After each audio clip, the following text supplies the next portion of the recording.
Welcome and thank you for tuning in. You're listening to the Beyond 50 radio program. I'm Daniel Davis. We'd like to find out and discover a particular path that we can navigate in our lifetime. To become aware of our true current state of being and past experiences through using what are known as the lower chakras can facilitate healing, grounding, and a more creative, fulfilling future. Many of us also feel a sense of displacement and disconnection with our own true center and our interactions with our fellow man. Self-intimacy can pave the way for intimacy and love with our fellow man and create a safe space for healing through discovering the sacred self. At least that's what our guest today believes. She's joining us here on the program today. She has a Bachelor's of Science through Portland State University and is certified to practice Reiki energy work through the International Center for the Reiki Training. She is also the co-owner and operator of Pacific Wellness. I'd like to welcome to the Beyond 50 radio program today our guest, Katie Rose. Katie, thank you for joining us here on the program today. Oh, thank you, Daniel. It's exciting to be on your program today. You have quite a background. Tell us what moved you to become interested in this kind of work. Well, it's something that I kind of came back around to. It feels like from when I was a child, I had a different concept of my own personal spirituality, and I was raised in a more of a conservative Christian upbringing, which definitely still colors my life today, and it's very important to me. But I kind of, through my young adulthood, explored a lot of different aspects of my spirituality and healing, and through personal growth. I, a few years ago, had more of a spiritual awakening, and I got more interested in Buddhism and dharmas, and it kept flowing, and I kept taking more classes, and I was like, what is this all about? It's like, it seems so familiar to me, but different, and just general spiritualism and Taoism and all that sort of thing. So it's kind of a culmination of my trying to get in touch with my own self, as well as trying to reach out to other people, because I've always been very passionate about helping others and service and helping others be their best self and help them, spark something in them that I felt as well to discover yourself and to live your life more fully and really just open yourself up as well as know yourself and come to a great sense of peace, healing, and joy. And Reiki was a big part of that when I discovered it. So it was a wonderful avenue to harness universal life force energy and facilitate healing for people in a way that didn't have any negative side effects or anything like that. And it very much fed into greeting people as they are and coming to them in a healing modality. So I don't know. I don't know if that really answered your question, but it gives me a sense of creativity as well as helping others, and it also facilitates my own healing when I'm working with people. So. Mm-hmm.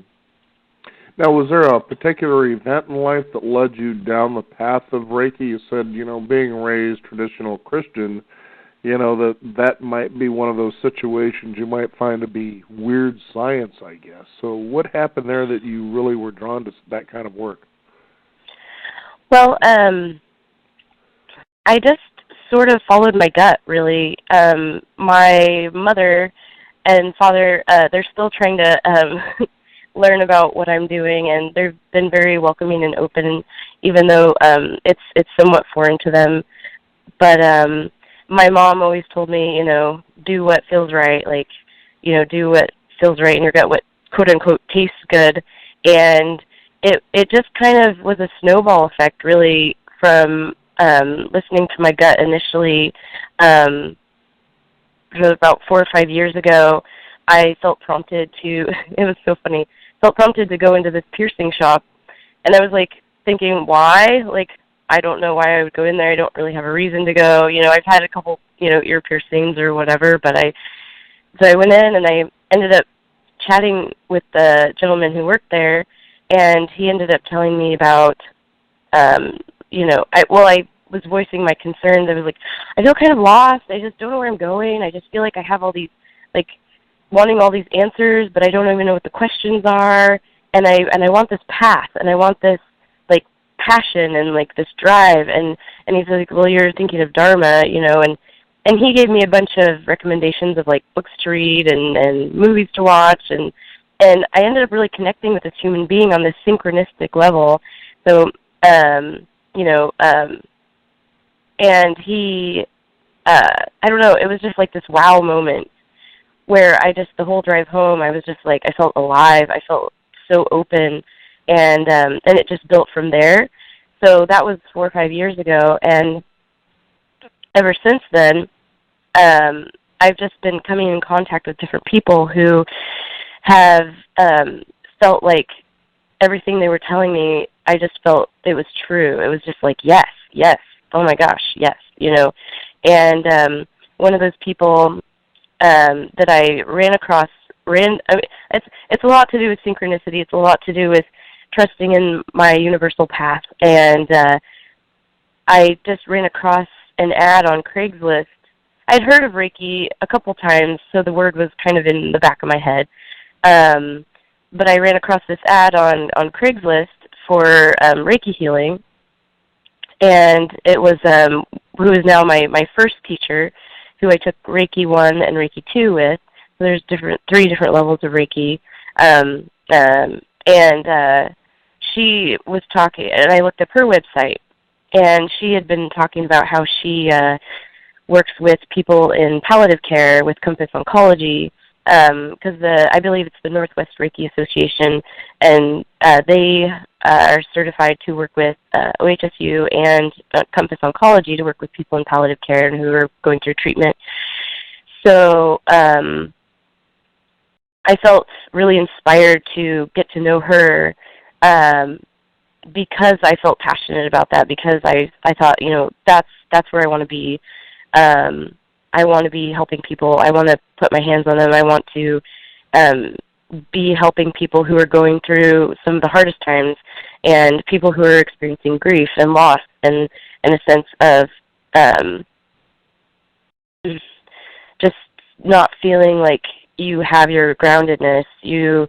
Because there's so many traumatic events in people's lives that they can go through that kind of knock you for a loop.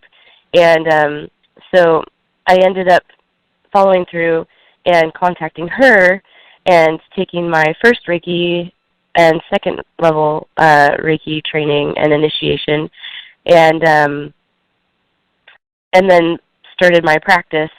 I started last November with her, and then started my Reiki practice with Pacific Wellness in February. And then was working, practicing, studying, and then got my master's certification this summer with my new teacher, Catalin Coda.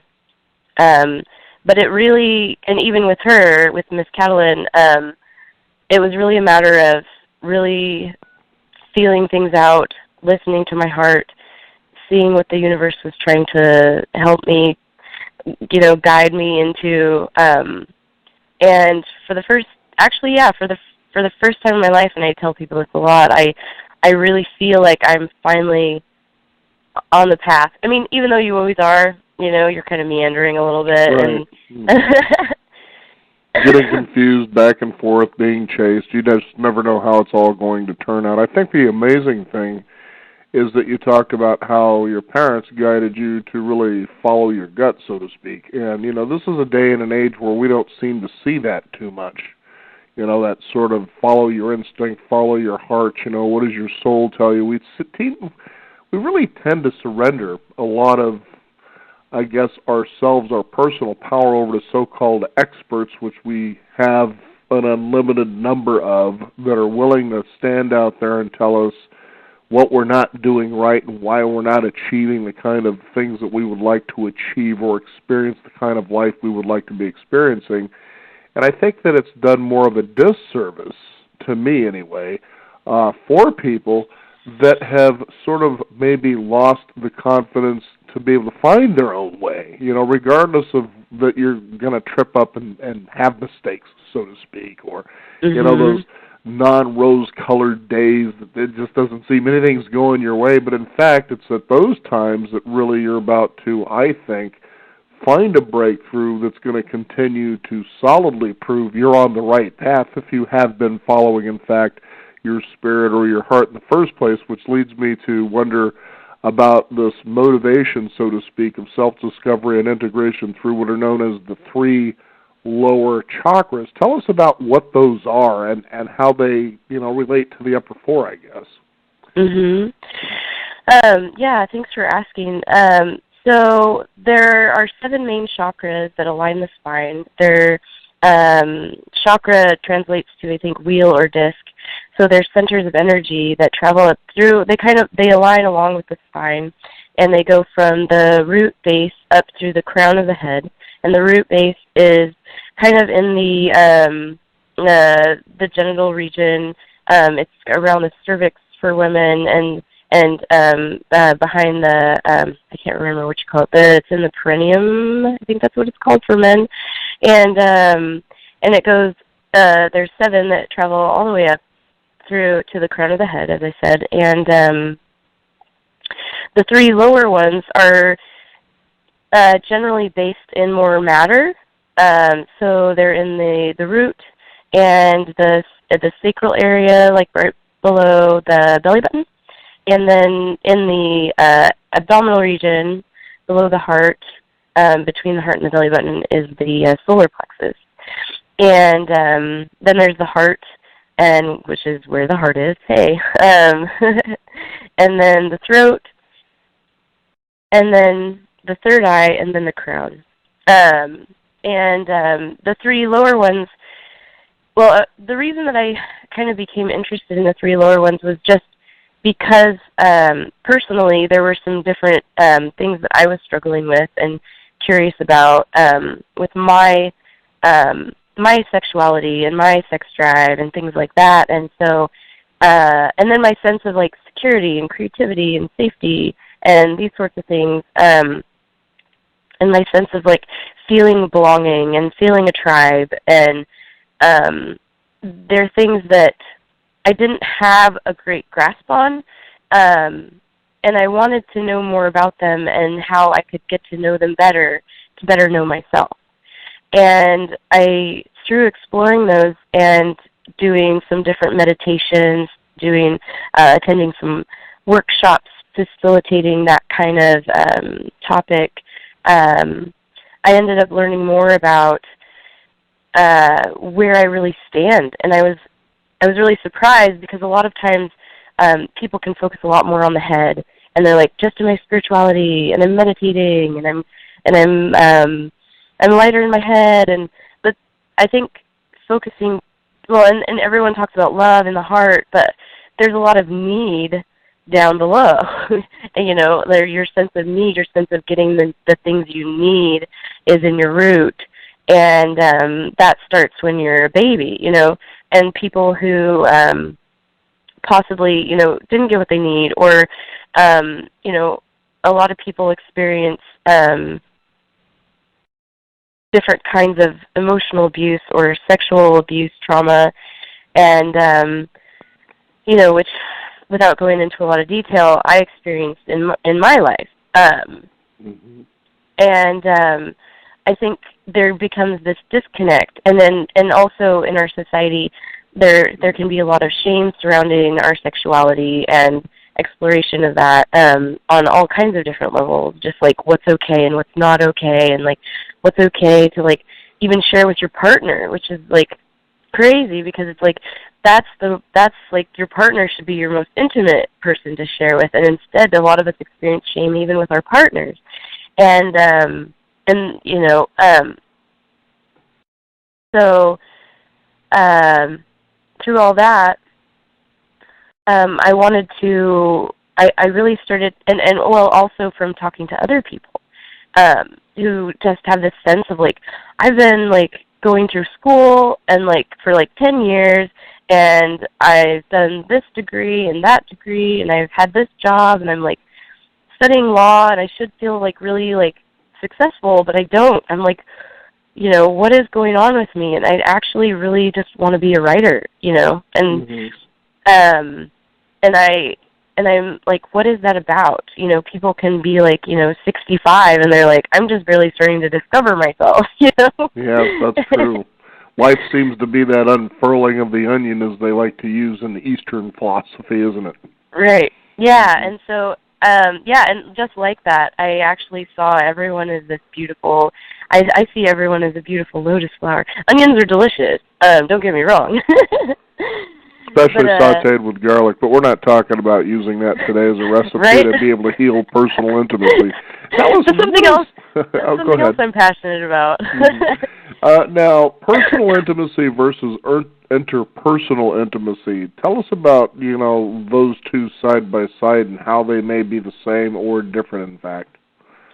Right. So they are actually the same in a lot of ways. These are kind of terms that I've kind of made up as as I've been exploring this topic. And so personal intimacy, well, so interpersonal intimacy is the intimacy that we talk about, like with our partners or with friends and family, you know, feeling that sense of belonging, feeling that sense of being known, being like, you know, just, intimate touch, just like, you know, hugs and like feeling like, you know, reach out and like touch someone on the shoulder, feeling that connectedness, like, yeah, I see you, you know, there. And being seen has been a huge part of that for interpersonal intimacy for me. Feeling like you look someone in the eye and you're like, yes, I see you existing, I see you struggling, I see you feeling joy, and I'm rejoicing with you, and I'm honoring you in your journey. So you know, and it encompasses also the sexual intimacy part as well. And, you know, like I said before, being able to share sexual intimacy with your partner on an emotional, spiritual, and physical level, so crucial. And that is also so important with your personal intimacy. So a lot of times we get so caught up in everything that's going on in our world, you know, and I need to get this done, and that person's waiting on me, and I got to be there at 10 a.m., and, you know, and I have this deadline, and you know, I have to get my doctor's appointment, and all that is like, you know, stuff that's got to get done, you know, hey, with the logistics of living. But I think in all that busyness, we forget to slow down and look at ourselves, and really look at ourselves, look ourselves in the eye, look in the mirror, and say, who am I? Who is this person that's carrying me throughout my day?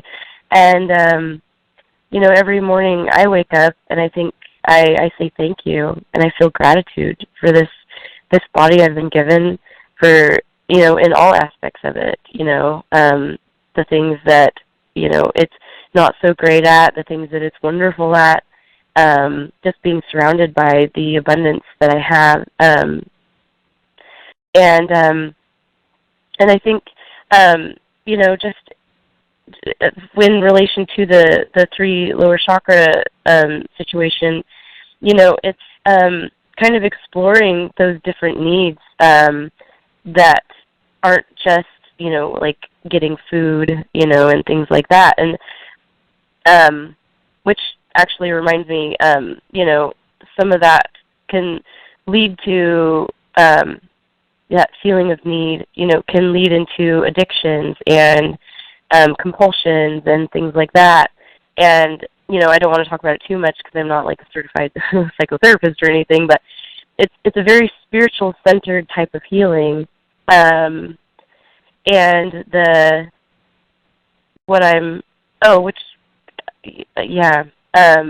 which leads me to, you know, it also, sorry, I'm like getting too much thoughts and not being able to get them all out of my mouth.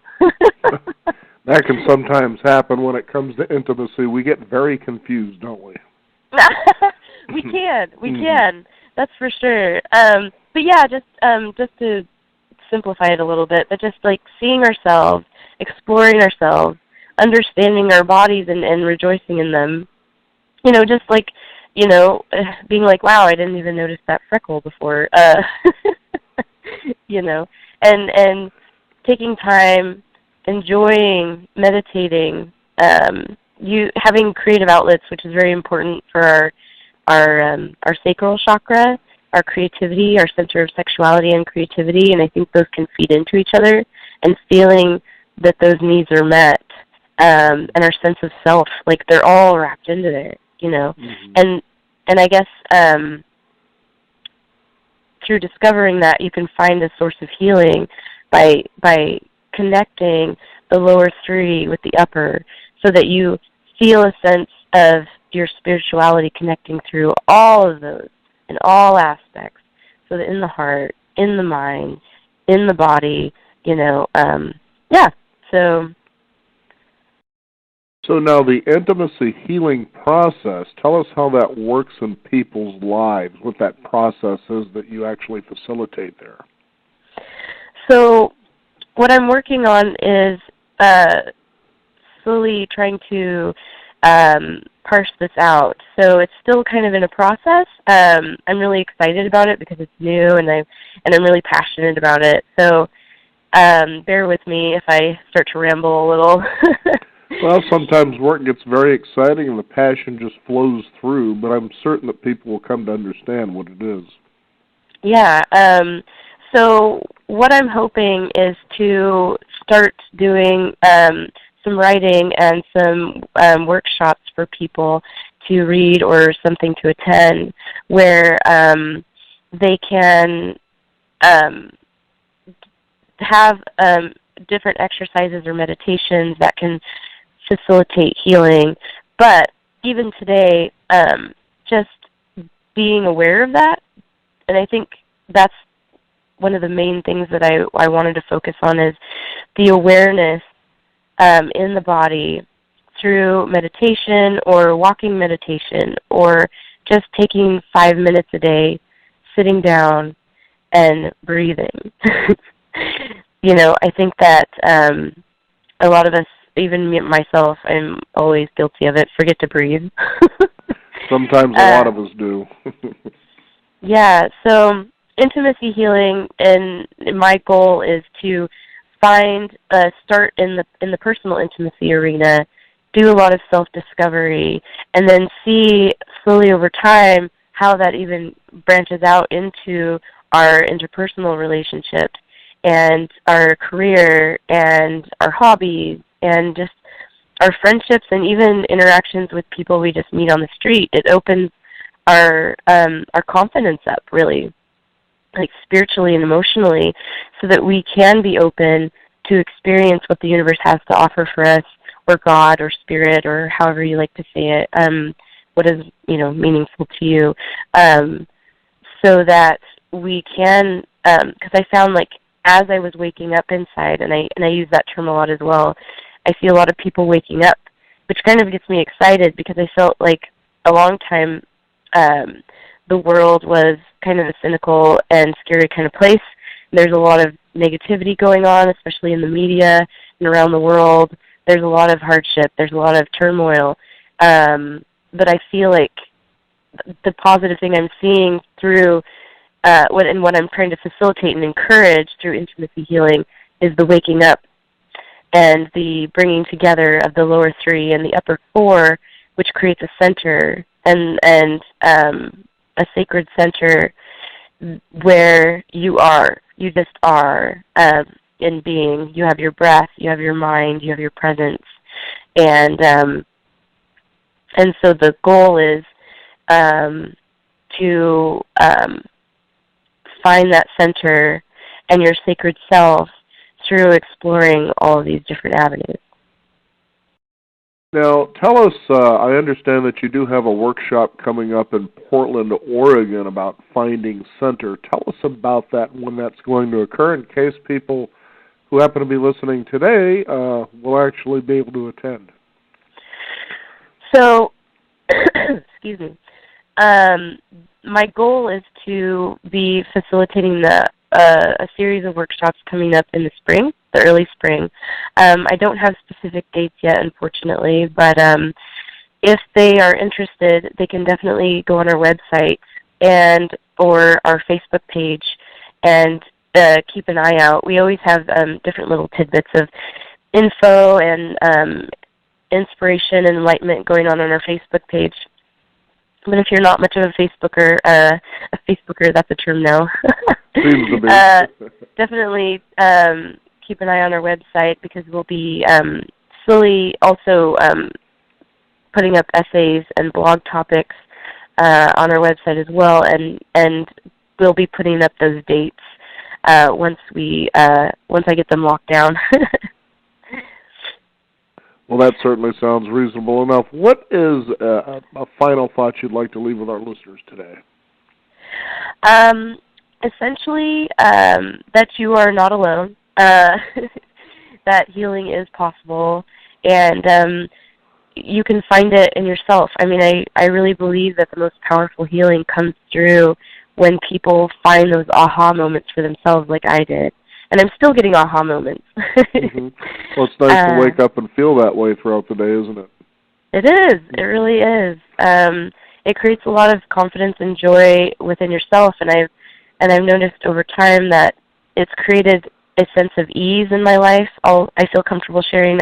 I've battled with anxiety and a little bit of depression in my earlier young adult days, and I'm not experiencing those symptoms, and it's wonderful. It's so freeing, and it came through a lot of personal intimacy work and introspection, and I really am excited about creating that curiosity, a safe space for curiosity for people to explore that.